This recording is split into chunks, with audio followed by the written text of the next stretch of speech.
Welcome to the Secure Dad Podcast. I'm Andy Murphy, the creator of the Secure Dad. I established this brand to help families live safer, happier lives. The Secure Dad Podcast serves to help families become proactive in their safety. The information I share on this podcast is for general information purposes only. My goal is to empower you to make safer decisions for yourself and your family. On the show today, I'm discussing a topic that you, my awesome listeners, told me that you wanted to know more about, and that is how to know if you are being followed.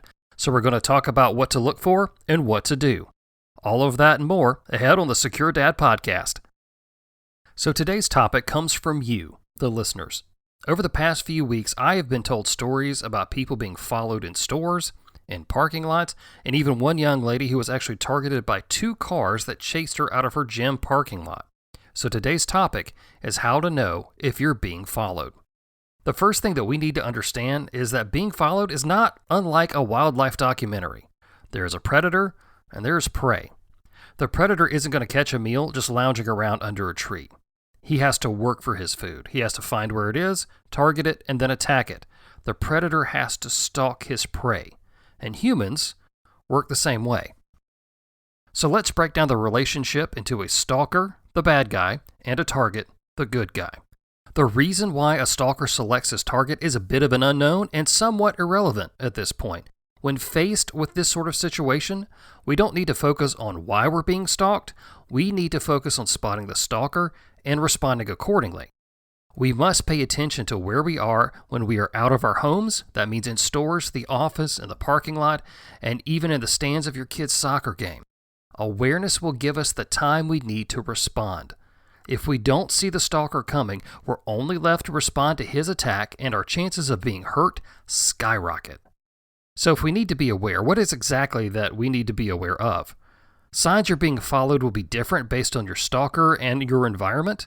So what I discuss here is going to be general, but it's going to apply to a variety of situations. The first sign that you have that someone is following you is their focus. If you notice someone paying you too much attention, that's unusual. Even if you're an overly attractive person like me, too much focus can be a sign of trouble. I'm just kidding. But the stalker will focus on you because you are the target. They are watching you to size you up, make plans, and look for the perfect opportunity to strike. Being aware of other people's focus is important. Now, this one may surprise you. If you see someone in more than one location, that's not abnormal. If you grab lunch at a popular restaurant downtown and then you head to the courthouse and spot the same person in both places, don't panic. Those are both popular places where lots of people come and go, and people have the right to come and go. If you see them at the restaurant, the courthouse, at the parking lot, driving behind you in traffic, and at the grocery store on your way home, then you may have trouble. Seeing somebody twice in close proximity isn't enough to get worked up about. Seeing them at 3 or more places needs to raise your awareness. Also, make sure to note their behavior.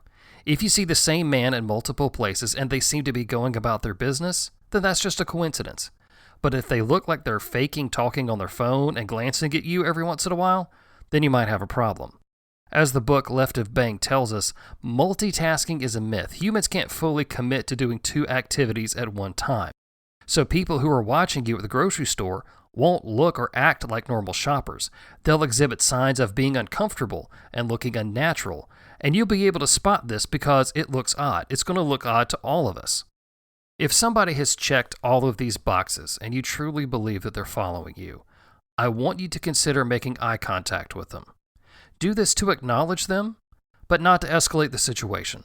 The last thing you want to do is accuse someone of following you and not having any real evidence. They'll be able to deny it, and they'll get in your head about it. But making eye contact with them is important because the stalker wants to remain covert. Even lions, when they stalk gazelles, sneak up on them. They want to get as close as possible before they strike to minimize the chances that their prey will run.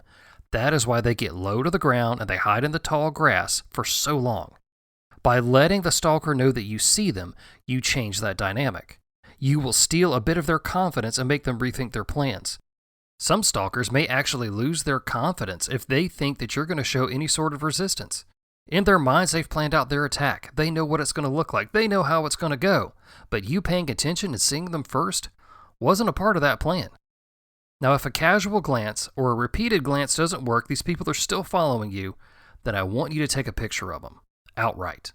Lift up your phone and snap a picture and don't try to hide it. Then text that picture to your best friend. If they approach you and ask why you took the picture, tell them you like their outfit. After you take the picture, stay in public until they leave you alone, or you can safely be escorted to your car. If you have a dedicated stalker, meaning someone who is overtly following you, don't go home or to your office. Stay in public. If you have a car, get moving and call 911. Explain to the dispatcher what is going on. They should tell you to go to a public place where hopefully officers will meet you. If you don't have a phone, drive directly to the police station. If you're on foot, look for a group of people who you can stand with. And if you're really worried, you can find someone who you think will help you. Explain to them the situation and see if you can hang out with them until help arrives. And as always, it's never a bad idea to be able to defend yourself. That can be self-defense training, a self-defense tool like a firearm, or even pepper spray. Knowing how to protect yourself in a violent situation is always important. Lastly, when you think you're being followed, trust your gut. If that little voice inside you is telling you to be wary of someone, please listen to it. Don't stifle this God-given gift. Embrace it. That little voice wants to keep you safe. Now, those are just a few tips to spot somebody who's following you and how to deal with it. I want to encourage you to share this episode with someone that you feel needs to hear it. I hate to say it, it seems like we all know someone who's had this problem before, so be brave and share this show with them. That's all the time I have for the Secure Dad podcast for today. There will not be a new show next week as we celebrate Thanksgiving here in the United States. I hope you and your family have a wonderful holiday and know that I am truly thankful for you and the support you give to this podcast. I'm Andy Murphy, and until next time, take care and keep your eyes open.